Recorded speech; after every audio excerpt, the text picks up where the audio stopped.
E aí, pessoal do Thunderwave, aqui é o Alan Emura e hoje nós temos um bate-papo super legal. Vou deixar para ele se apresentar e ele falar qual é o livro dele que nós vamos conversar. Por favor. Olá, Alan. Oi, pessoal, tudo bom? Meu nome é R. Colline, esse é o nome que eu uso como escritor, o nome original é Roosevelt, não cola muito, né? Então, R. Colline, eu sou autor, eu escrevi meu primeiro livro, ele se chama Curva do Rio, e eu estou agora no lançamento do Entre as Chamas, Sob a Água. É um livro, é um material que eu quero escrever há muito tempo, um assunto que me apaixona desde que eu tinha 17 anos de idade, li a obra Os Sertões, do Euclides da Cunha. Então, foi uma longa jornada até aqui, de paixão pelos livros, pela literatura, por esse assunto. Conheci outras obras de ficcionistas sobre Canudos, conheci os relatos, eu li muitos relatos da época, e consegui finalmente realizar o meu livro, cujo tema é esse, é um tema importante para a história do nosso país, para a história da humanidade, que a gente não pode esquecer. Eu acho que a cada 10 anos merece um livro, merece a gente ressuscitar esse assunto. Então, em linhas gerais é isso, estou aqui à disposição de vocês. Simbora! É isso aí. Então, é um livro que fala sobre a Guerra de Canudos, né? E a chamada dele é muito interessante, né? Porque são mais de 150 mil mortos, né? Que você coloca, que é colocado nessa chamada, que foram massacrados, né, pelos militares. Explica, né, pra gente. Vamos lá. Olha, Canudos sempre será um mistério. O que não é mistério foi que, pela primeira vez na história da humanidade, Canudos inaugura uma chaga, uma praga do século XX, que é usar armamento moderno contra civis. Quando a gente vai ver na Guerra Civil Espanhola os sofrimentos na cidade de Guernica, que originou o quadro do Pablo Picasso, a gente fica abismado com bombardeios em cima de civis. Gente, isso começou na virada do século no Brasil. Nós bombardeamos civis com armas de fragmentação, e aquela população recolhia, depois do bombardeio, pedaços de corpos e colocava, enterrava, colocava num balde. Isso a gente vai assistir em Guernica, vamos assistir esse tipo de armamento na Primeira Guerra Mundial, que está pertinho de Canudos, mas contra civis a gente conseguiu essa proeza. E foi um evento terrível, mas voltando à questão da mortandade, não dá para a gente fechar esse assunto. Enterraram tudo, queimaram Canudos, jogaram depois sob as águas e mataram todo mundo. Os relatos que os historiadores, os pesquisadores começam a procurar sobre Canudos são os filhos de Canudos. Os moradores de Canudos, não sobrou ninguém.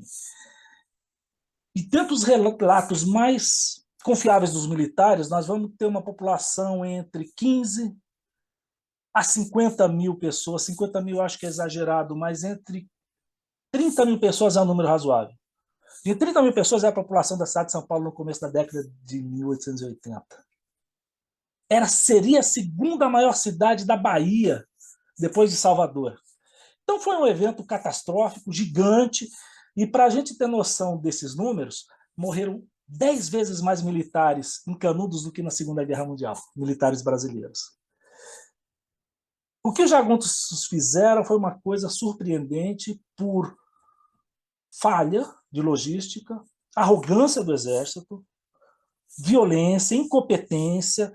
Um governo, a jovem República Brasileira, lavou as mãos para esse massacre, mas a mortandade do lado dos militares mostra que o que aconteceu ali foi também, se prenunciou alguma coisa, foi um evento dramático que nem o Vietnã, porque eram pessoas com poucos recursos, os jagunços, mas muita tática, e que se misturava à natureza que o sulista, que o nortista desconhecia. Então, Canudos traz para a gente assim, um espetáculo de indignação, mas também de admiração pelo que representou em termos de número, que coisa maluca foi aquela, né? Então, dá para contar muita história em Canudos, é isso que eu fiz. Para voltar ao livro, eu coloco o meu personagem, é um jovem oficial do Exército. Eu inovo um pouco nisso, eu coloco um militar para contar essa história, porque tem muito relato de militar, deu para aproveitar muita coisa. Só que esse jovem oficial, durante uma batalha, bom, primeiro que ele testemunha que foi uma desgraça do lado dos militares também. Lavaram as mãos para o soldado que morria de diarreia, de fome, de doença, de sede. foi terrível. Os caras morriam na beira da estrada sem ter o que comer, o que beber. Esfarrapados. Num certo momento, não dava para diferenciar o soldado do jagunço. Eles eram muito semelhantes nas condições de sofrimento e até de vestimento. Eu aproveito esse gancho e boto o meu personagem, que é um jovem idealista, ele quer ir, como diz a República, o grande espetáculo de fake news. Canudos tem monarquistas, tem dinheiro estrangeiro, tem... Pô, a gente escuta essa história hoje, né? Imagina no século XIX, finalzinho do século XIX. E foi o Brasil inteiro achando que ali era um complô, e era nada disso, era um povo que não aguentava mais a fome, a seca, o abandono, um pedaço enorme do Brasil que vivia e vive nessas condições e queria um cantinho para viver. Só que esse cantinho para viver, o Brasil desprezou tanto o seu interiorano, o Brasil virou tantas costas para o sertão, para o seu interior, o Brasil é um país de litoral, né, até essa época, que é um fenômeno que levou, conservadoramente ou realisticamente, 30 mil pessoas, uma das maiores cidades do Brasil, estava ali em Canudos, para a gente refletir o estado de vida desse povo. E esse meu jovem chega emocionado, vamos exterminar, vamos matar selvagens, animais, macacos. E por um acidente ele vai parar do outro lado. Durante uma batalha, ele se vê, de repente, do lado do arraial. E ele já estava desiludido do lado dos militares, pela grande desorganização, pela violência que os militares cometiam, e ele resolve emudecer, ele não fala mais, ele fica desencantado. É o meu Chico Mudinho é o nome dele. E quando ele vai parar do lado de lá, ele começa a contar para a gente a história do lado de lá.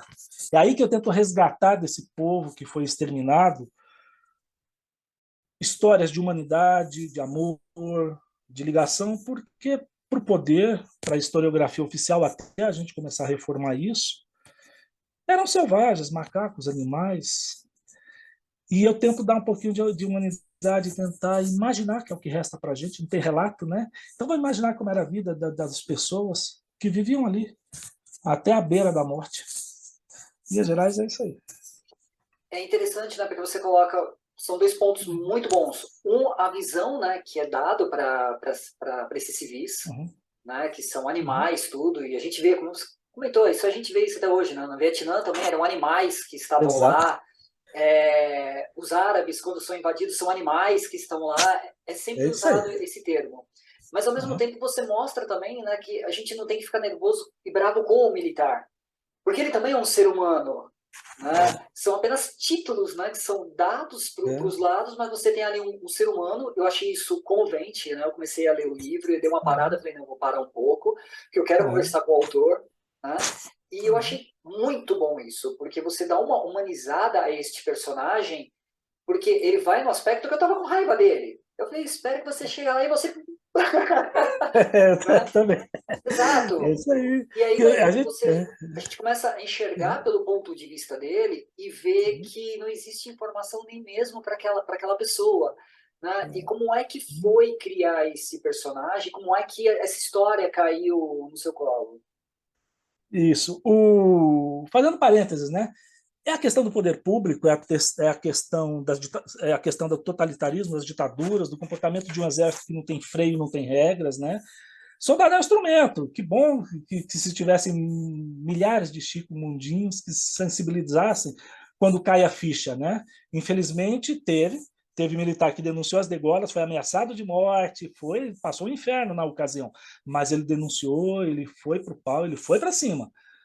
Mas é a minoria, né? Que bom que fosse mais. A maioria realmente se envolveu em episódios de chacina, da famosa degola, de aspectos monstruosos, por exemplo, como decidir, algumas crianças eles escravizaram e doaram para os amigos poderosos locais ou mesmo para os militares.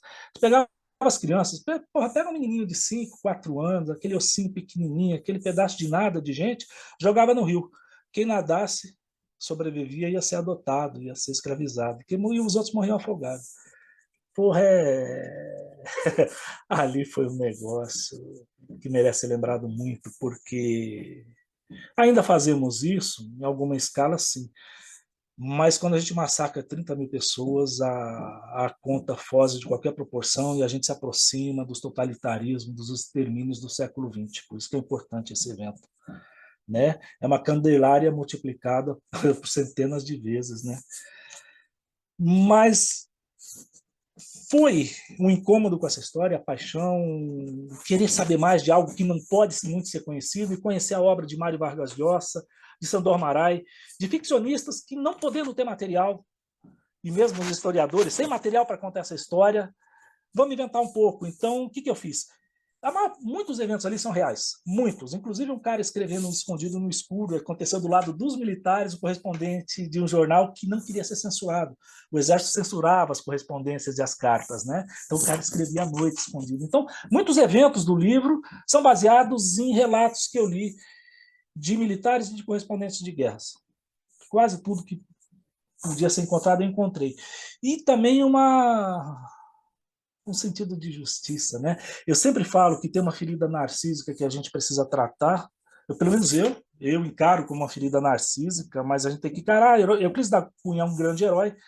Ele me encantou aos 17 anos de idade, mas conforme eu amadureci, eu percebi que Euclides escreve numa época que Darwin já tinha escrito, numa época que Marx já tinha escrito, e o cara é fenomenologista, né?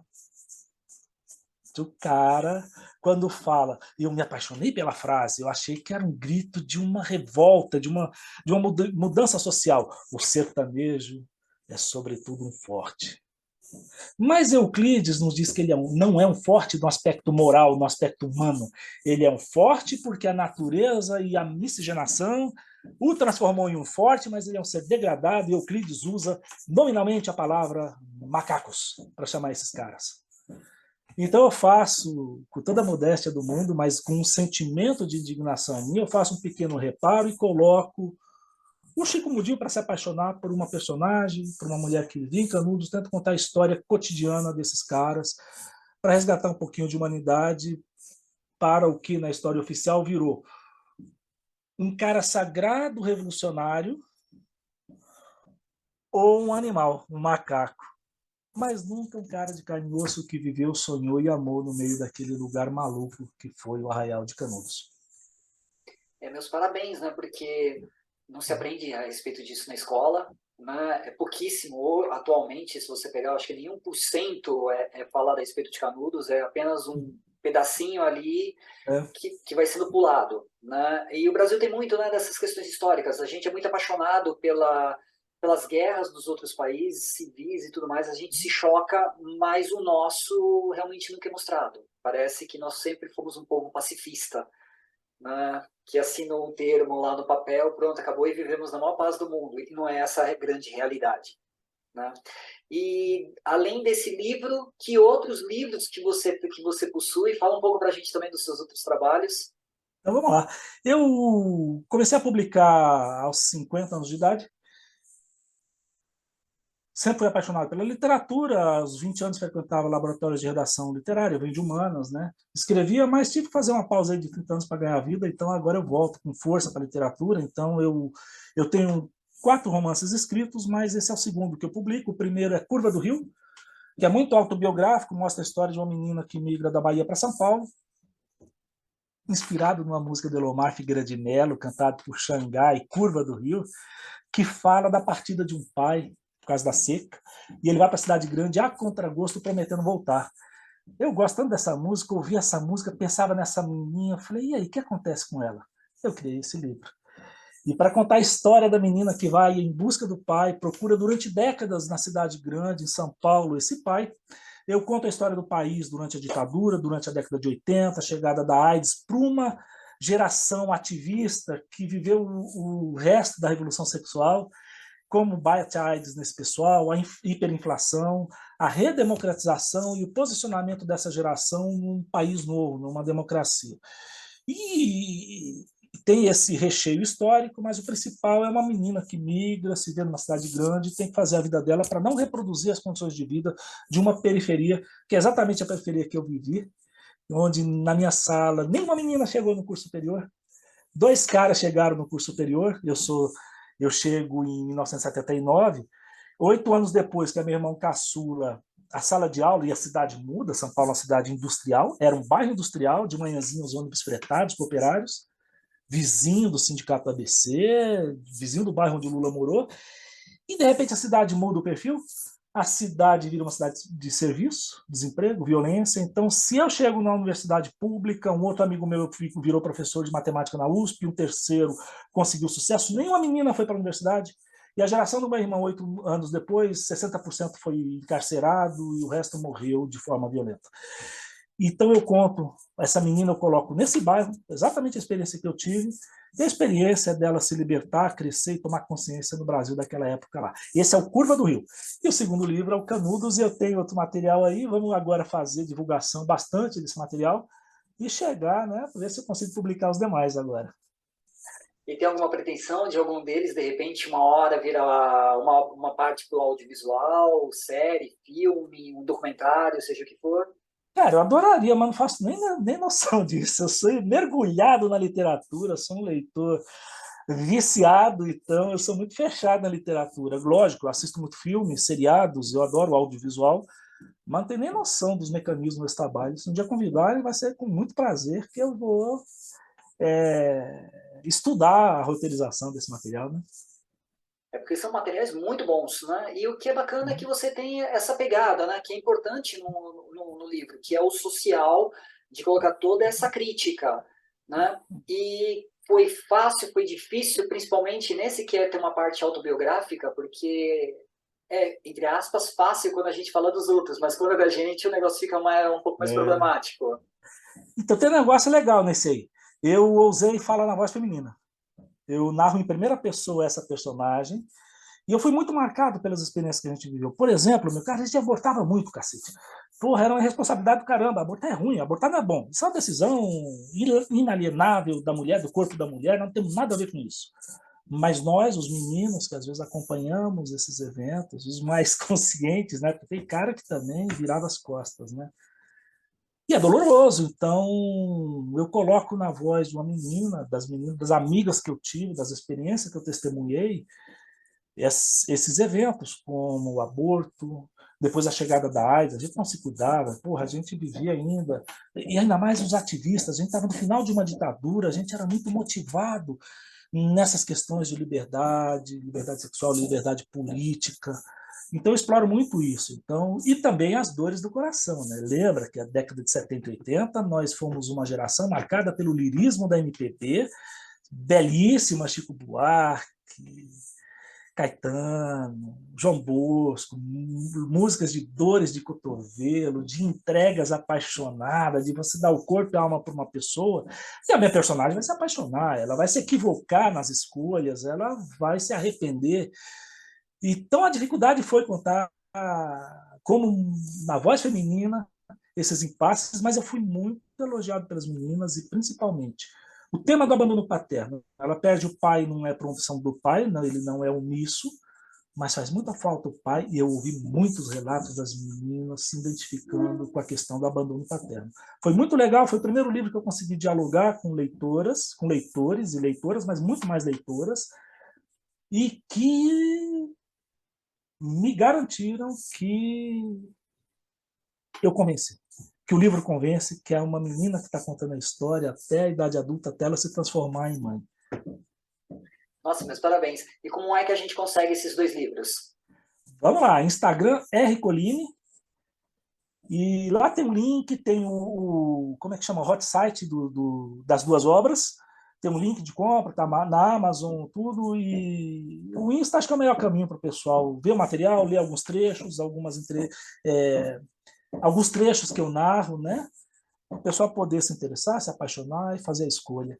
E é isso aí. Vamos valorizar a literatura, porque é o que mais faz falta hoje no mundo, para a gente não repetir a história, para a gente não repetir Canudos, não se iludir com os totalitarismos, com as ditaduras, saber que democracia é um troço difícil, mas não inventar nada melhor até hoje, senão a gente vai quebrar a cara de novo, meus irmãos. Verdade pura. E para conseguir falar com você, também é através do seu Instagram? No Instagram também tem contato lá de... Manda mensagem, eu respondo lá, vamos dialogando, estou à disposição. Quero ouvir muito o leitor, quero ouvir muito debater. Às vezes o pessoal pergunta sobre Canudos, eu respondo lá também aquilo que eu sei, né, algumas curiosidades, e estou à disposição de vocês aí. Perfeito. Uli, muito obrigado por esse bate-papo. Né? Foi assim, nossa, gostei. é sempre bom escutar um pouco a respeito de história e pessoas que mergulham, né, Uhum. e trazem lá de baixo coisas que estão escondidas, né, e com tanta sujeira que muitas vezes a gente nem imagina. Eu estudei história e tudo mais, amo história, mas eu não conhecia essa parte. Né? Me sentia até assim um inútil nessa parte. Né? Falei, gente, como é que eu Uhum. nunca soube disso? É uma história que muita gente não quer que seja contada, né? Então nós, os resistentes, a gente está lá tocando o dedo nas feridas. Para isso serve a literatura, né? Para expressar o mal-estar também diante do mundo, né? E a gente é teimoso, cara. Vamos lá, isso aí. Porque você falou bem, eu fui obrigado a ler Os Sertões, oitava série, o primeiro colegial. Cara, por oitava série a gente é pequeno demais, né? Lia Machado de Assis. A gente era obrigado a ler, não tinha conversa, não me arrancou pedaço, não foi uma violência, não foi uma imposição autoritária, não. Eu tinha professores bem intencionados que sabiam da importância dessa obra. E a gente está sonegando um pouco, né, esse vínculo com os livros, com a nossa história. Então, se a escola falha um pouquinho, mas sempre tem professores resistentes, eu sei que tem a meninada aí que vai se interessar pelo livro, que conhece o assunto, mas vamos tocar no assunto, vamos tocar o dedo na ferida, você me entrevistando, eu tentando trazer uns toques, porque eu estudei muito esse assunto e compartilhando esse conhecimento pequeno, mas importante que eu consegui levantar. E eu sou todos de vocês. É isso aí. Muito obrigado. Né? Vamos depois fazer um novo bate-papo, né? Para respeito dos seus É, outros materiais. Assim a gente legal. espera. Tá certo? Uhum. Tô aqui. Obrigado. Pessoal do Thunderwave, aqui foi o Alão Emura. Muito obrigado por mais esse bate-papo e até a próxima. Até mais, Ana. Até mais todo mundo. Um abraço para vocês.